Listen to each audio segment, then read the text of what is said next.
It's 11 a.m. 47-year-old Curtis Green is washing down some powdered mini donuts with a bottle of Coke. He's home alone when suddenly his doorbell rings and his 2 chihuahuas start barking. Surprised, Green gets up and grabs his wife's pink walking cane. They live in a suburban neighborhood in Spanish Fork, Utah, and don't get visitors often. Shuffling over to the window, he sees a postman hurrying away from the door. But he looks weird. Instead of a full uniform, he's wearing the US Postal Service jacket with jeans and sneakers. And instead of the normal posting van, he's heading to an unmarked white van parked across the street. Nonetheless, lying on the porch is a book-sized package. It has a Maryland postmark on it, but no return address. When Green picks it up, he can feel how heavy it is. He examines the package. Then he limps over the lawn to his trash can and simply throws it away. Then he goes back inside and closes the door. But he doesn't trust his gut instincts for long. After a few minutes, he brings the package inside and grabs a pair of scissors. One cut is all it takes for a plume of white powder to fill the air and cover his face. At this exact moment, the unlocked front door flies off its hinges. A SWAT team bursts into the living room. The package contains over 1 kilogram of high-quality cocaine, stamped with a red dragon. Green drops it and gets down. He doesn't even think about resisting. Officers search him at gunpoint and find $23,000 in cash in his fanny pack. They seize his computer, Bitcoin mining rig, and Samsung phone. Curtis Green is arrested on cocaine possession with intent to distribute. He has just been the target of a controlled delivery sting operation by the Marco Polo Task Force, a special unit operating out of the Baltimore Homeland Security Investigations Office. It was assembled to bring down one man, Dread Pirate Roberts, the mysterious figure behind the dark web drug empire the Silk Road, and Curtis Green's boss. Green suspects that being a high-level moderator with access to the inner workings of the infamous site makes him extremely valuable to law enforcement. As long as he cooperates and DPR doesn't find out, maybe he'll be alright. What he doesn't know is that one of the agents who just busted down his front door will frame him for stealing hundreds of thousands of dollars from Silk Road vendors. And his partner will torture Green and force him to help bring down the biggest online drug market in the world.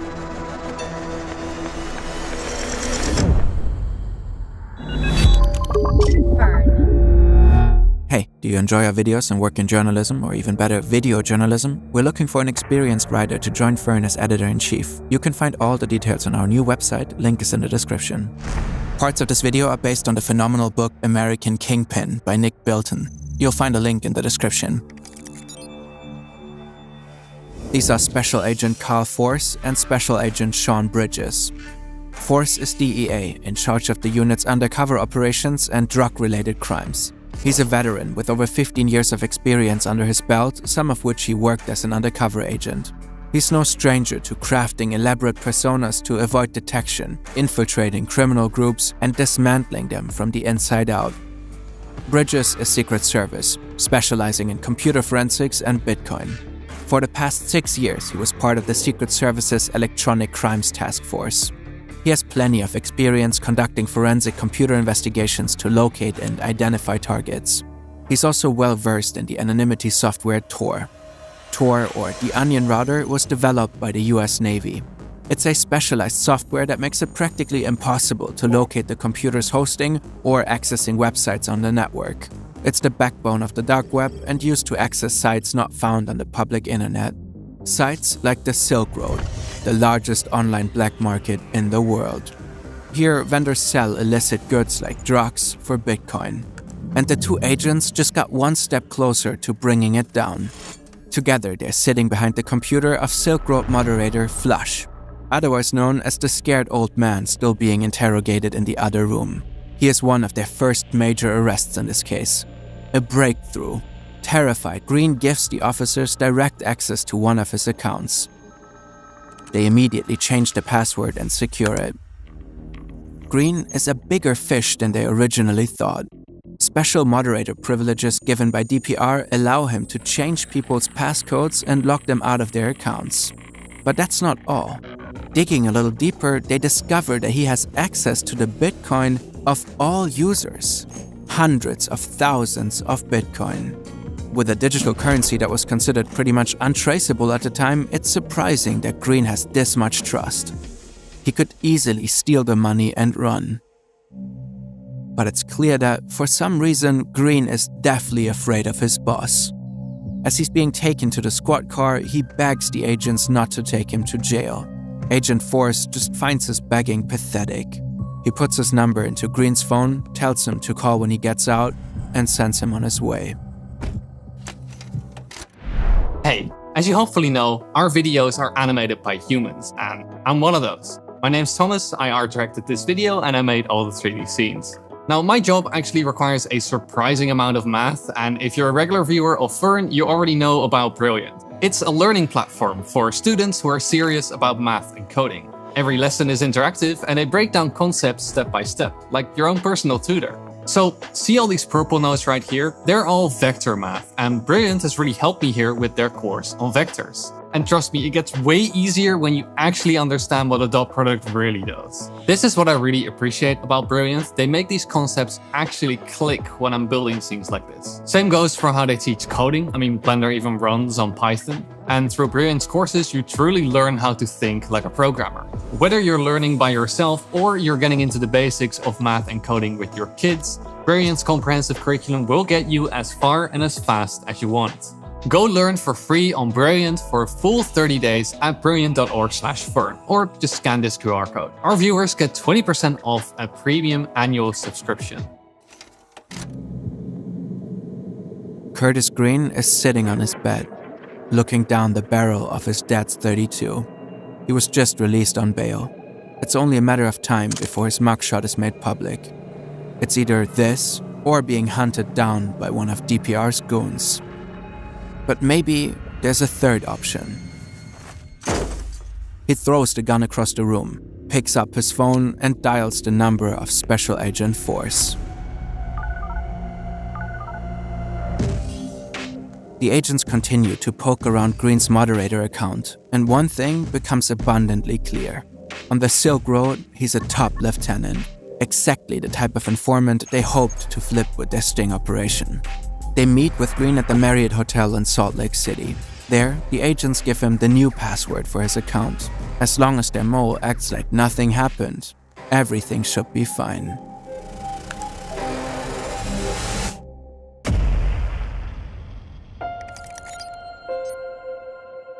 This is Dread Pirate Roberts. He's the mastermind behind the Silk Road and one of the most wanted men on the internet. His identity is a mystery, but his mission is clear: to create global enterprise whose purpose it is to empower people to live as free individuals. He often posts about his libertarian ideals in chat rooms and Silk Road forums. He talks about Austrian economics and agorism, the practice of engaging in black market activity as a form of non-violent revolution. He frequently makes his distaste for government regulation heard. Those on the inside support his vision, by any means necessary. At the moment, he's staring at a message from one of his moderators, Inigo. I detected a possible theft of approximately 20,000 bitcoins. I think the funds were stolen by Flush. It looks like he reset the passwords of individual Silk Road users. A bunch of Silk Road vendors have just been robbed. At the time, 20,000 bitcoins are worth about $350,000. He knew that something was up when Flush didn't log in for work. Why aren't you clearing out your account? Get back to me ASAP. To confirm his suspicions, he pulls up the photocopy of Flush's ID that he asked for when he hired him. A quick Google search of his real name leads him to a website cataloging recent arrests. It confirms his worst fears. One of his top lieutenants is compromised, a man he thought he could trust. Did he start stealing because the feds are onto him? Grab some cash and make a run for it? It doesn't matter. DPR knows he's left with three options: scare him, beat him, or kill him. And he can't do it alone. It's a job for someone with connections in the underworld, and one man immediately comes to mind. A Silk Road user he has gotten to know well over the past 9 months. Nob is a cartel operative and high-rolling drug smuggler from the Dominican Republic. He first contacted DPR on Tor Chat, offering to buy the business. but the 9-figure valuation that DPR countered with was a bit steep.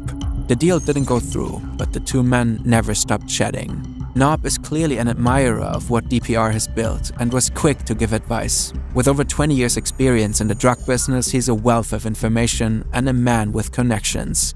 Just the kind of man DPR needs to carry out his dirty work. I have a problem that requires violence. One of my employees stole from me. Not a lot, but it pisses me off to no end. Do you want him beat up, shot, just paid a visit? I'd like to beat him up, then force him to send the bitcoins he stole back. Like, sit him down at his computer and make him do it. Who is it and where is he? I'll send you his ID.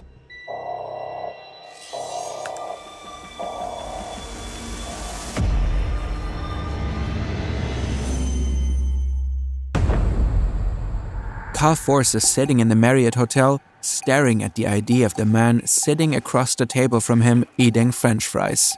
Curtis Green. Force and his partner Bridges have just completed a 2-hour interrogation with their informant. His lawyer had also been present but left early, instructing Green to just tell them everything he knows. Working undercover as the South American drug smuggler Eladio Guzman, or Nob, has been relatively fruitful so far. Force used it to orchestrate the sting operation that led to Green's arrest. He offered to supply a kilo of cocaine to a buyer through DPR, who proposed Green to act as the middleman that would hold onto the coke for the buyer. That worked like a charm. But Force didn't expect it would lead to this. He didn't think Green had the balls to steal from his boss, especially right under their noses. He looks up from his laptop. You stole money from DPR? Green looks up panicked. No, you gotta be kidding me. I wouldn't even know how to steal a penny from him. At first, Bridges is quiet, but then he jumps in too. Just admit you stole the money.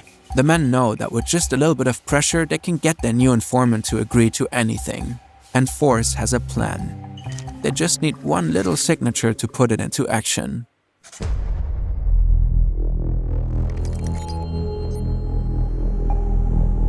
Agent Bridges is standing in the door of the Marriott Hotel bathroom, watching Curtis Green get waterboarded. After all, he agreed to it in writing. When his partner got that message from DPR, Bridges knew it would play right into his hands. Blame the informant for the theft, carry out a fake hit for $80K in Bitcoin, and use it as evidence to put DPR away. None of the other men in the room will ever know that the real thief is Bridges himself. I swear, I didn't steal the money! Just admit it! Stop trying to protect DPR! The third agent dunks Green's head underwater over and over as he struggles violently, screaming bubbles. Green is begging the men to stop, but they have to make it look real for the camera. After all, DPR requested photo evidence from Nob. Force takes photo after photo, and Bridges just lets it happen. The funny thing is, if he hadn't stolen the money, Green never would have been a suspect for the theft, and Force never would have gotten such compromising messages from DPR. With his background in blockchain tech, stealing the Bitcoin was easy. He logged into the Flush moderator account and used its administrative privileges to reset the passwords and pins of several Silk Road vendors. He then emptied their accounts and moved 20,000 Bitcoin to a private wallet. He knew he had to hide his trail, so he rapidly transferred the Bitcoin through multiple digital wallets to the Japanese crypto exchange Mt. Gox. He is storing his loot there for now. And by a stroke of luck, Green turned out to be the perfect little scapegoat. The man is spluttering and crying on the bathroom floor. He's dunked 4 times to get the shot. But while the agents are busy pretending to carry out DPR's orders, the Silk Road kingpin has a change of heart. Okay, so you can change the order to execute rather than torture? He was on the inside for a while, and now that he's been arrested, I'm afraid he'll give up info. The order to torture is now an order to kill. DPR is staring at the picture he just received from Nob. A lifeless, overweight body, pale, wet, and covered in puke. A few days earlier, he had gotten confirmation that the hit was complete.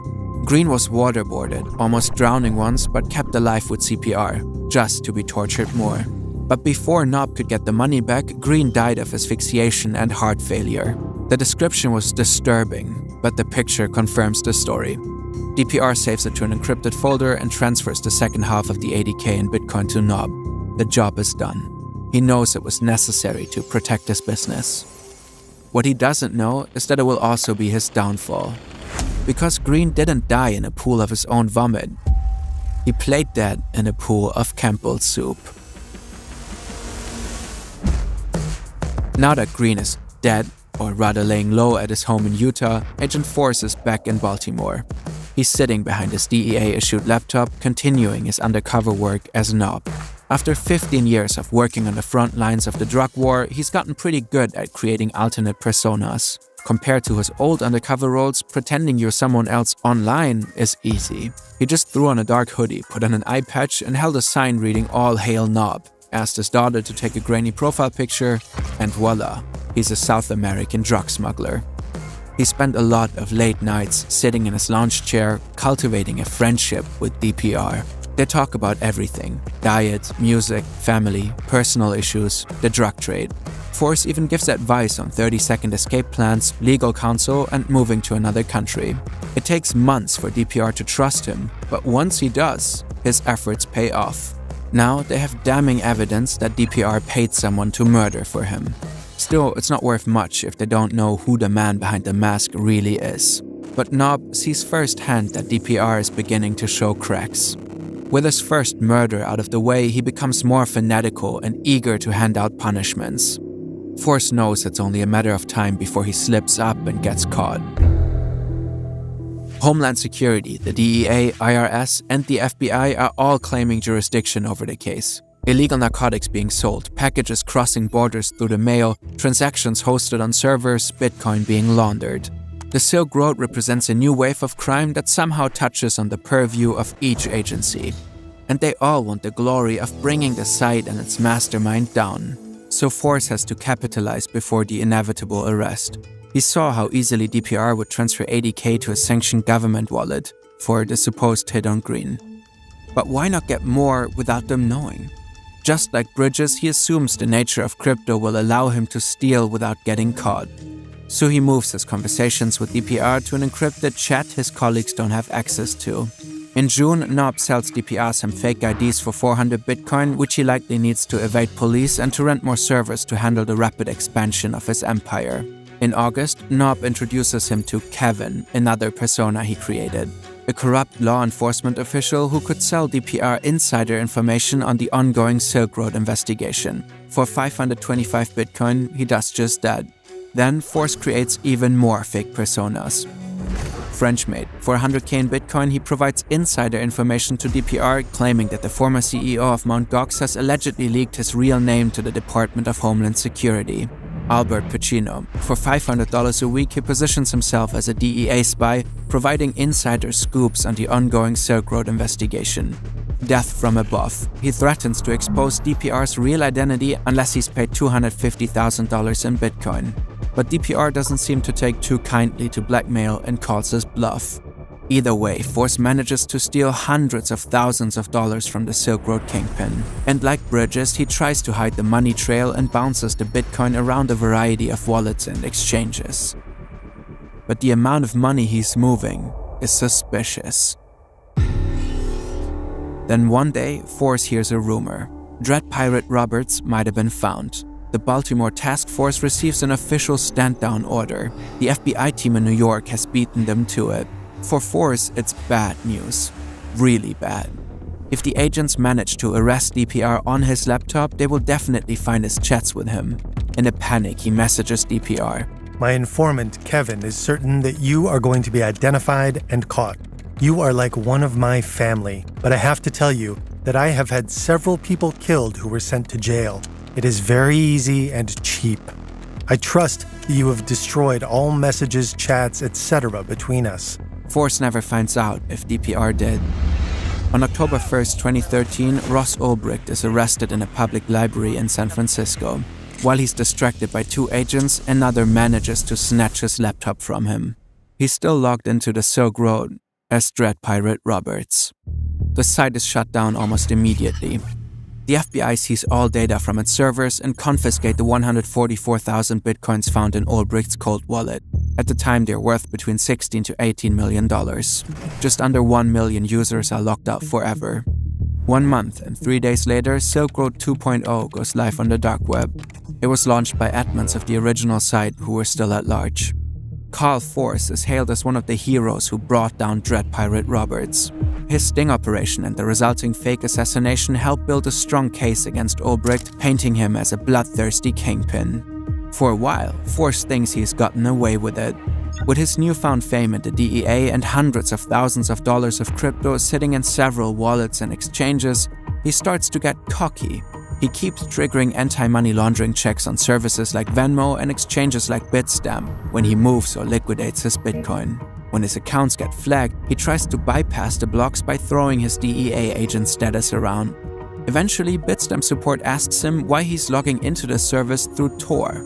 I utilize Tor for privacy. Don't particularly want NSA looking over my shoulder. This reply raises more red flags, and Bitstamp contacts law enforcement, and they promptly kickstart an investigation into Force. Meanwhile, he becomes more and more brazen. Without his boss's knowledge, he begins to work as the de facto chief compliance officer for the crypto exchange CoinMKT. Using his authority as a DEA agent, he instructs CoinMKT to freeze the balance of a user's account and tells them to transfer the $337,000 to a government account. Then he transfers $300K of those funds to a private wallet. To cover for his crimes, he creates false reports to mislead his superiors, claiming that only $37K had been seized. Shortly after, he sends an unauthorized Justice Department subpoena to Venmo, ordering them to unfreeze his personal account, which had been frozen due to suspicious activity. Every move he makes becomes another breadcrumb in the investigation against him, making the money trail easier and easier to follow. By spring of 2014, a massive investigation into Force is in full swing. At its center is IRS Special Agent Tigran Kambarian, an expert in cyber and digital currency crimes. Under his guidance, a team of agents unravels Force's transactions. They track his finances by carefully analyzing the blockchain, a public ledger of all Bitcoin transactions. Combined with the data that was recovered from Silk Road servers after the takedown, a picture begins to form. The funds from the Silk Road are first tracked down to specific wallets, then to specific bank accounts. But to the agent's surprise, not all were owned by Force. When analyzing the outflow of Bitcoin from Silk Road, they noticed that some of the transactions lead to his partner. Bridges had since liquidated his 20,000 Bitcoin for $800,000 and attempted to hide the money in a variety of offshore shell companies. What the special agents thought to be an untraceable currency actually left a clear trail leading right to their doors. The ongoing investigation into Force and Bridges is intentionally suppressed during the trial against Ross Ulbricht. The jury never hears of their corruption before DPR is convicted. He is found guilty on 7 counts and gets 2 life terms plus 40 years without the possibility of parole. In March 2015, both Force and Bridges are arrested. Force is charged with money laundering, obstruction of justice, and extortion. He gets 6.5 years and a $340K fine for stealing more than $700,000 worth of Bitcoin. Bridges is charged with money laundering and obstruction of justice. He gets 6 years for stealing more than $800,000 worth of Bitcoin and a $651,000 fine. One day before he's supposed to report to prison, he is caught while apparently trying to flee the country. He had just stolen another 1,600 Bitcoin from a government wallet, earning him another 24 months. Curtis Green originally faces a maximum sentence of 40 years for his cocaine and trafficking charges. But because he was real tortured and fake murdered, he's ultimately let go with time served. In 2025, President Donald Trump signed a full and unconditional pardon for Ross Ulbricht.